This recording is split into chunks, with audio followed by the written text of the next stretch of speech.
and wish again that I was back in the town where I was born. There's a farm in Michigan, and I'd like to fish again in the river that flows beside the fields of waving corn. A lonesome soul am I. Michigan is the greatest state. Here we are in our second attempt at revivifying the old podcasts. There was a suggestion made to put these on some sort of RSS feed or in regular podcast feeds and the like, and I think we're going to be doing that. I just haven't got to it yet, so for now they'll just appear on YouTube and on the blog itself, and on the, of course, the everything is mirrored over at Substack. Now, speaking of other talks that I did, in a talk that's not yet banned at YouTube, although I expect it to be banned, the top 5 reasons science is broken. I list as number 2 the expansion team effect and the corruption of money. Woke and die is first, of course, which is corrosive and destructive of everything it touches. But the expansion team effect is also very important. We need to understand it. Money swells and pushes into science, like a tsunami, and it forms pools, which become the breeding grounds of scientists. And the larger these pools, the more scientists are formed, naturally. There has been so much money forced into the system, the last 50, 60, 70 years. You could now find a scientist, that is, to support just about any contention you want to push, any solution you want to push if you're a ruler. And this is, of course, easier the more money and the power you have to support this contention. So when the amounts of money become large enough, they become sort of proof that the areas of study are both legitimate and true. The money itself becomes proof. For one, because that money is funneled to discover scientists who support the ideas. It's easy enough to do. There's so many scientists in the expansion team. For two, for a second reason, the money itself is an argument, sort of like how journalists hang on to Bill Gates' word because he's rich. They hope in some, mysterious and vague way that they'll be the beneficiary of his largesse. And so they accord him much greater weight than they would give anybody else. Now, I want to make clear here, this is not a conspiracy. It's not that scientists come running with the herd because they hope to become rich. It's because they, scientists, being human, naturally run with the herd. And herds have to find life-giving water, money, just like everybody else. Now, once the herd grows, it self-perpetuates. The size itself, the size of the herd itself, is all it takes to convince others that all is well. We saw that yesterday. Research, as it is called, bursts forth. And, like the herd itself, the sheer massiveness of the entire thing is enough to convince others of the authority. So let's talk about another paper. Enter the serial herd leader, the Lancet. We've done the Lancet papers. I don't know how many Lancet papers we've done over the years. At least dozens. And their herd-reviewed paper, the 2022 report of the Lancet Countdown on Health and Climate Change. Health at the Mercy of Fossil Fuels. That's the title, that whole title. By Marina Romanello, I don't know how to pronounce her name, Romanello, and a herd of others, just a slew of others. This is a now annual report of theirs. And it's exactly like the paper we looked at yesterday. It's advocacy masquerading as science. So we'll only talk a little bit about that advocacy angle, because you can go back and listen to yesterday's podcast or read the thing. But we're going to talk more about how they fool themselves. Here's a quote from the opening. Quote, "Climate change is undermining every dimension of global health monitored, increasing the fragility of global systems that health depends on, and increasing the vulnerability of populations to the coexisting geopolitical, energy, and cost of living crises." End quote. What can you say? It's not logically impossible that if the weather changes, every dimension of global health will be undermined, as they say. But it is absurd to say so. It's absurd. By the way, a changing climate means nothing in itself. It's the weather that counts. People experience weather, not the climate. Hence, I always emphasize the weather. So it is absolutely nonsense to say that every dimension of global health is imperiled and undermined because of a changing climate. It's just absurd. It's not impossible. I want to stress that it's not logically impossible, but it is absolutely absurd. And now we've used this example before, humble as it is, but it's no less valuable for that. Every winter, tens of thousands of northerners, maybe even hundreds of thousands, I don't know what the number is, but they trek southward to Florida and Arizona and places like this, and they do this to gain tens 1, 2, 3, 4, 5, 6, 7, 8, 9, tens of degrees of temperature. Not just a fraction or two of a degree as promised by global warming models that might someday, perhaps, who knows, get here, but tens of degrees. Raw heat. And they do this for their health. They go south for their health. If just increasing temperatures slightly was enough to be as deleterious to health as the Lancet's experts would have it, we should find a huge increase in death rates as we move from Green Bay to Tampa Bay. Do we? We do not. Now, now you might ask yourself, how could something so simple, so easily verifiable, so easily seen, these facts, have been ignored by this herd of experts? Well, easy, real easy. Models. Models, which they're forbidden to question or doubt, because doing so makes one into a denier. These health experts must accept the word of climate experts, which means taking their climate models as is, without possibility of doubt. You will search for days. I mean, you could search in vain to find even a hint of a whisper, of a rumor of doubt of these climate models by the health experts.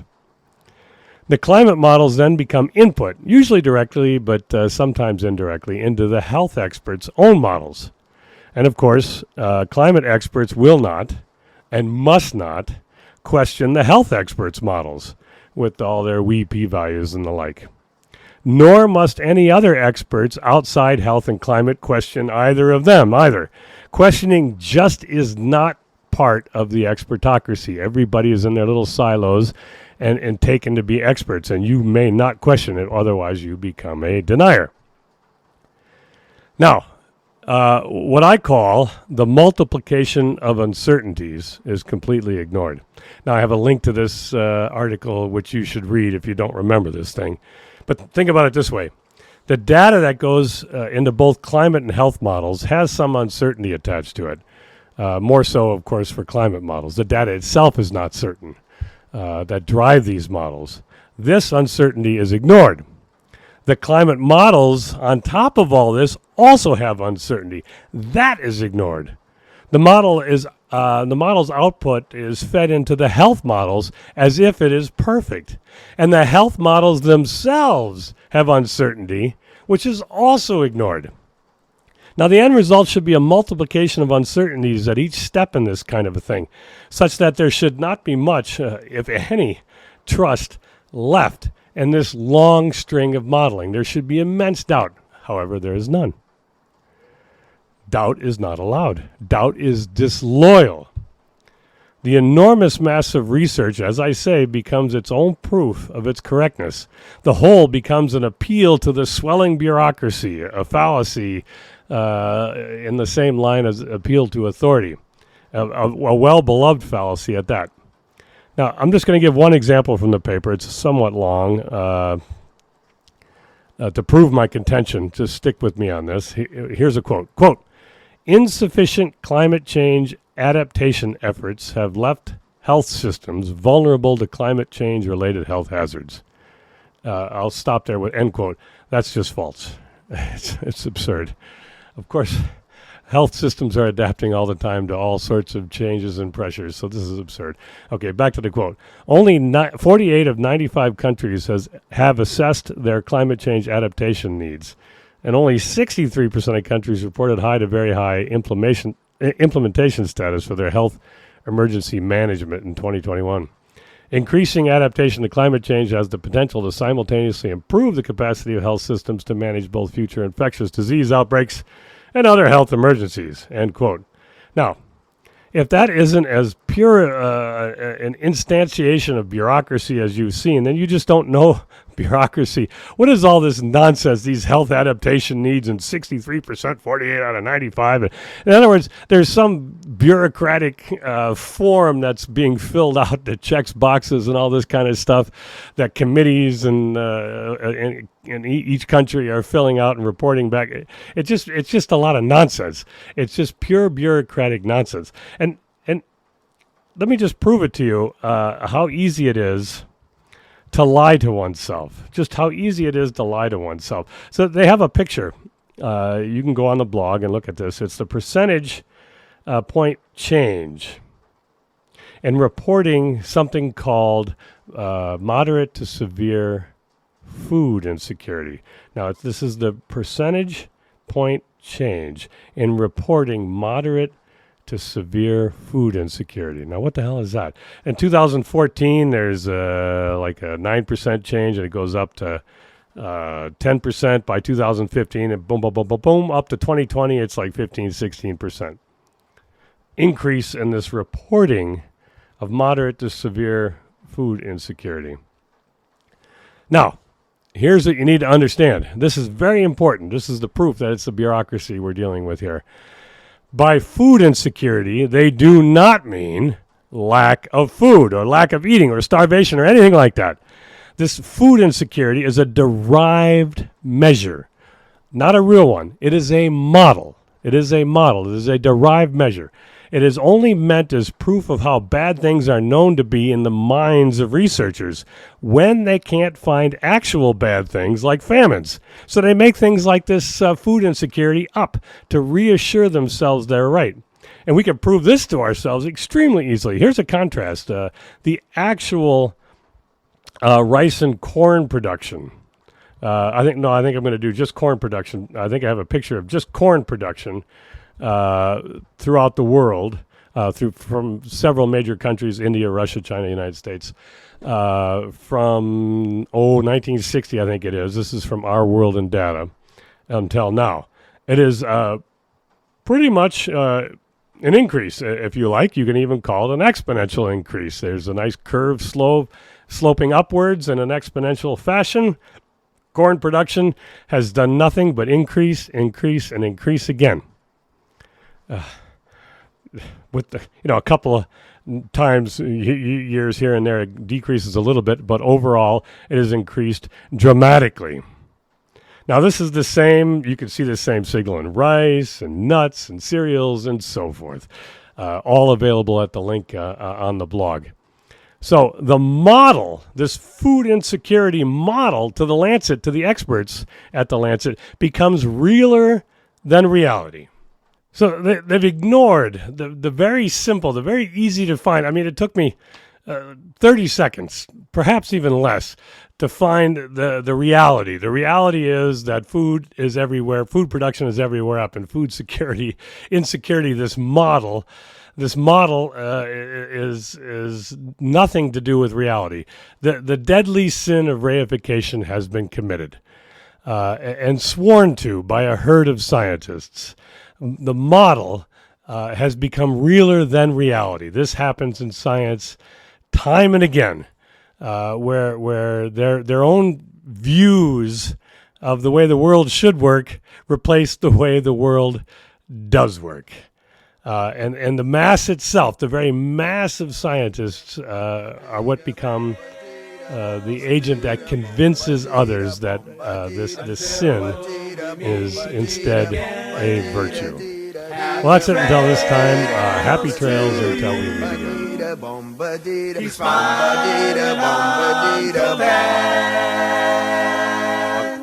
Who cares about the clouds when we're together. Just sing a song and think about sunny weather.